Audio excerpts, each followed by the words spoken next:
ശാസ്ത്രം, സാങ്കേതികവിദ്യ, സംസ്കാരം എന്നിവയിലുടനീളം ജൂത കണ്ടുപിടുത്തക്കാരും ചിന്തകരും ശ്രദ്ധേയമായ സംഭാവനകൾ നൽകിയിട്ടുണ്ട്. ആഗോള ജനസംഖ്യയുടെ ഒരു ചെറിയ ശതമാനം മാത്രമാണെങ്കിലും ആധുനിക ചരിത്രത്തിലെ ഏറ്റവും സ്വാധീനം ചെലുത്തിയ ചില കണ്ടുപിടുത്തങ്ങൾക്കും നവീകരണങ്ങൾക്കും ജൂതന്മാർ ഉത്തരവാദികളാണ്. ആപേക്ഷികതാ സിദ്ധാന്തം ഭൗതികശാസ്ത്രത്തെ പരിവർത്തനം ചെയ്യുകയും GPS പോലുള്ള സാങ്കേതിക പുരോഗതിയിലേക്ക് നയിക്കുകയും ചെയ്ത ആൽബർട്ട് ഐൻസ്റ്റീൻ ഏറ്റവും പ്രധാനപ്പെട്ട ജൂത കണ്ടുപിടുത്തക്കാരിൽ ഒരാളാണ്. മറ്റൊരു ജൂത കണ്ടുപിടുത്തക്കാരനായ ജോനാസ് സാൽക്ക് ലോകമെമ്പാടുമുള്ള ദശലക്ഷക്കണക്കിന് ജീവൻ രക്ഷിച്ച ആദ്യത്തെ വിജയകരമായ പോളിയോ വാക്സിൻ വികസിപ്പിച്ചെടുത്തു.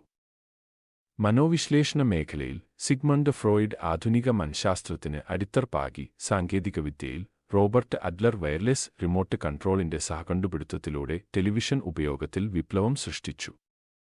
അതേസമയം രണ്ടാം ലോകമഹായുദ്ധസമയത്ത് ആണവോർജ്ജവും അണുബോംബും വികസിപ്പിക്കുന്നതിൽ ലിയോ സിലാർഡ്, എഡ്വേർഡ് ടെല്ലർ തുടങ്ങിയ ജൂത ശാസ്ത്രജ്ഞർ പ്രധാന പങ്കുവഹിച്ചു.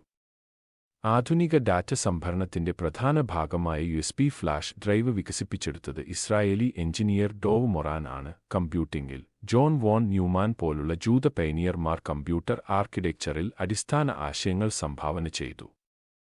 അതേസമയം ഗൂഗിളിന്റെ സഹസ്ഥാപകനായ സെർജി ബ്രിൻ ഇന്റർനെറ്റും വിവര ആക്സസിബിലിറ്റിയും മാറ്റി. ജൂതന്മാർ മാധ്യമങ്ങളിലും വിനോദത്തിലും വലിയ സ്വാധീനം ചെലുത്തിയിട്ടുണ്ട്.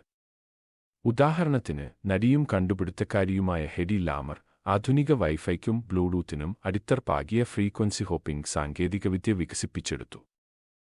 വൈദ്യശാസ്ത്രം, ഭൗതികശാസ്ത്രം മുതൽ കമ്പ്യൂട്ടിംഗ്, ആശയവിനിമയം വരെയുള്ള മേഖലകളിൽ ജൂത കണ്ടുപിടുത്തക്കാർ നവീകരണത്തിന് എങ്ങനെ നേതൃത്വം നൽകിയെന്ന് ഈ ഉദാഹരണങ്ങൾ എടുത്തുകാണിക്കുന്നു. ആഗോള പുരോഗതിക്കായി വൈവിധ്യമാർന്ന ബൗദ്ധിക സംഭാവനകൾ വളർത്തിയെടുക്കേണ്ടതിന്റെ പ്രാധാന്യം അടിവരയിടിക്കൊണ്ട് അവരുടെ പ്രവർത്തനങ്ങൾ ലോകത്തെ രൂപപ്പെടുത്തുന്നത് തുടരുന്നു.